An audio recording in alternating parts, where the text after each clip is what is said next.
Today we're going to learn how to make an eco-friendly still life collage. The first thing I want to do is I want to show you the materials and supplies that you're going to need for today's project. The first thing you're going to need is a canvas. Of course, you'll need some nice sharp scissors to cut the paper, and you're going to need some different colors of, this is Latka paper that you can find more information about this on my website. I have some other papers here to use for the background. And let's see, I have also pre-cut some of the flowers just to save time. The other thing that you're going to need is a little container of water because you just might get a little bit messy. And this is some acrylic matte medium. There we go. And the other thing you want to have is some paper towels or a hard surface like a cookie sheet covered with tin foil or wax paper is a nice thing to use when you're doing your gluing so that you don't get a messy on your table.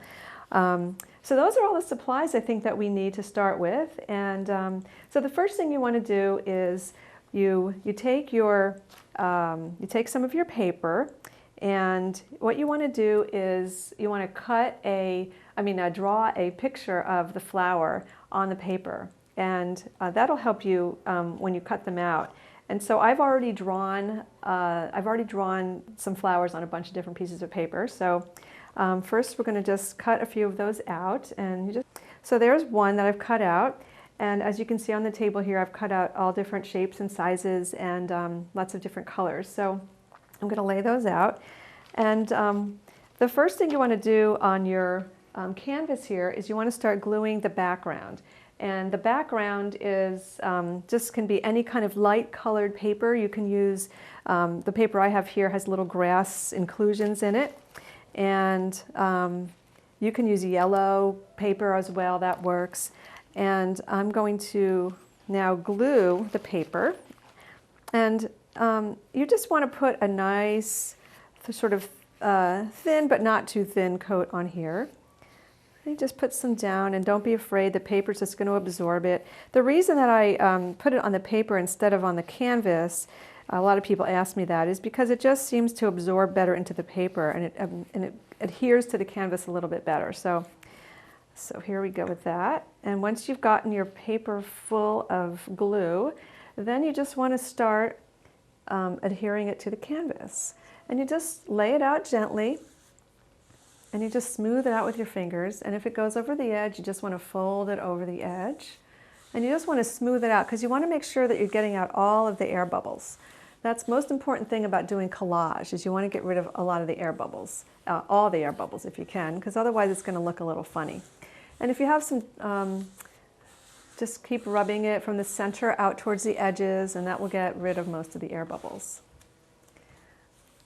Okay, so I've decided that I'm going to just I've cut out a bunch of squares here, as you can see, and you can just take one large sheet of the paper and just glue that whole large piece on in the background, but I think it's more interesting to cut out smaller rectangles or squares of the paper and do it that way, because it just gives it a little more interest in the background. And you can just kind of put it over here, and it can overlap. That's fine. It doesn't really matter. Now, I've already gotten one started, so I'm going to show you one that I've started. And the one that I've started, I used a yellow background on this one instead of the natural color, but it doesn't really matter. You can use whatever color you decide that you like. So this is an example of how the background is all done, and we've got our table here, and I've started gluing on some of the stems of the flowers, and I started gluing on a few flowers. So I want to show you just a couple of the stems that I've cut out here are they're very skinny, and some of them are straight, and some of them are a little tilted or curved.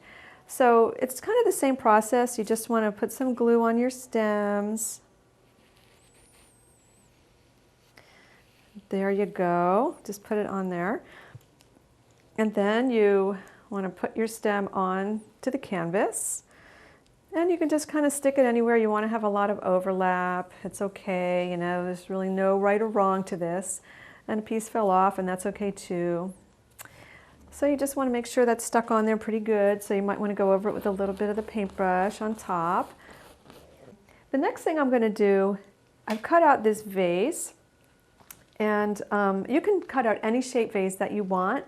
This one I made blue, and if you see now, it kind of covers up those flowers nicely. I mean, the bottoms of the stems. It kind of looks unfinished there, but once you put the vase on it, it looks kind of nice. So let's glue down our vase. And so right now we're just going to place that vase right there on that table, and we're going to smooth it down. Now the paper that I'm using here, I don't know the name of it, but it's a little bit thicker than the other paper. So I'm going to put another coat of glue right on top of it. So make sure that it sticks really good.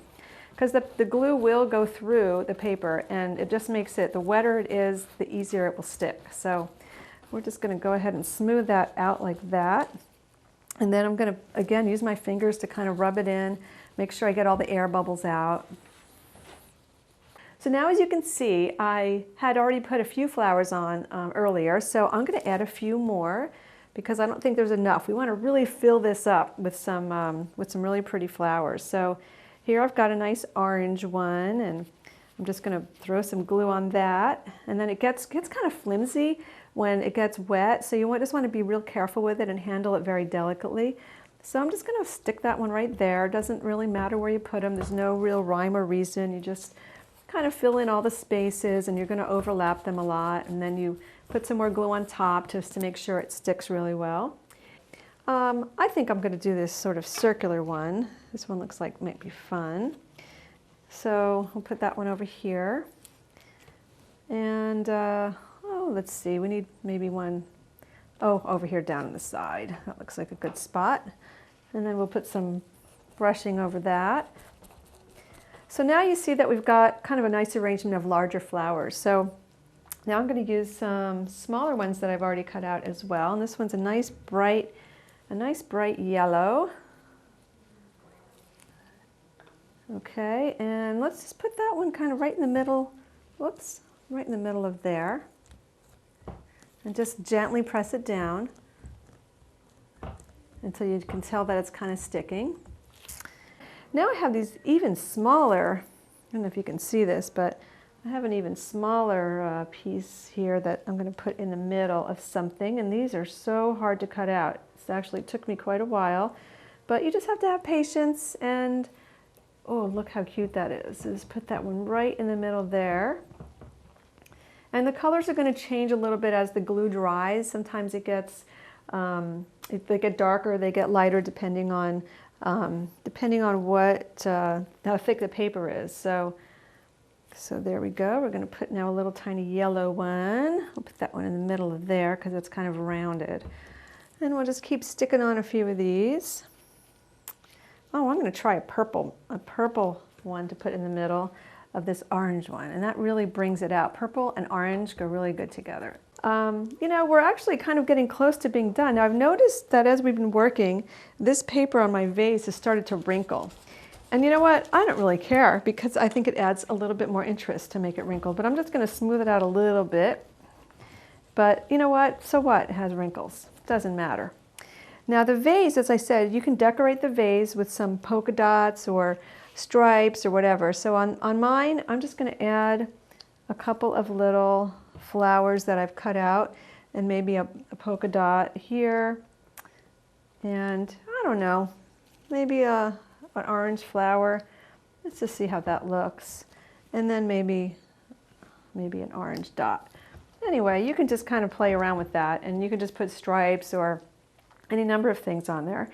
So, so that's kind of the basic idea of how you want to make a still life with collage. And you can use any kind of paper that you can find.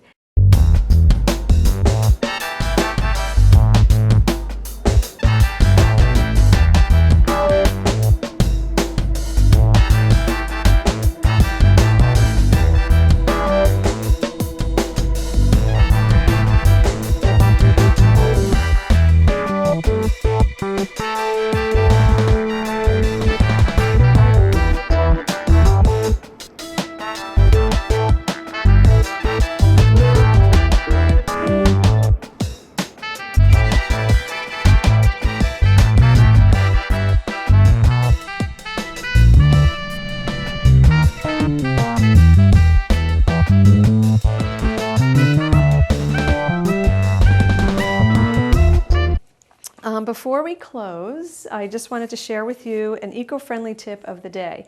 I wanted to remind you that plastic bags that you use at the supermarket take between 400 and 1,000 years to biodegrade. So I'd like to remind you to use your cloth bags when you go to the supermarket and help to save our environment. And the other thing is, if you do decide that you want to make a project that I do on the show, for example, if you decide that you do one of these still lifes, if you send me a picture of your project, I will put it on my website and share it with everyone. And that way we can kind of see what each other is doing. And that's LoriKreinStudios.com. And you will, I'll be posting pictures of people's work on there as we go along.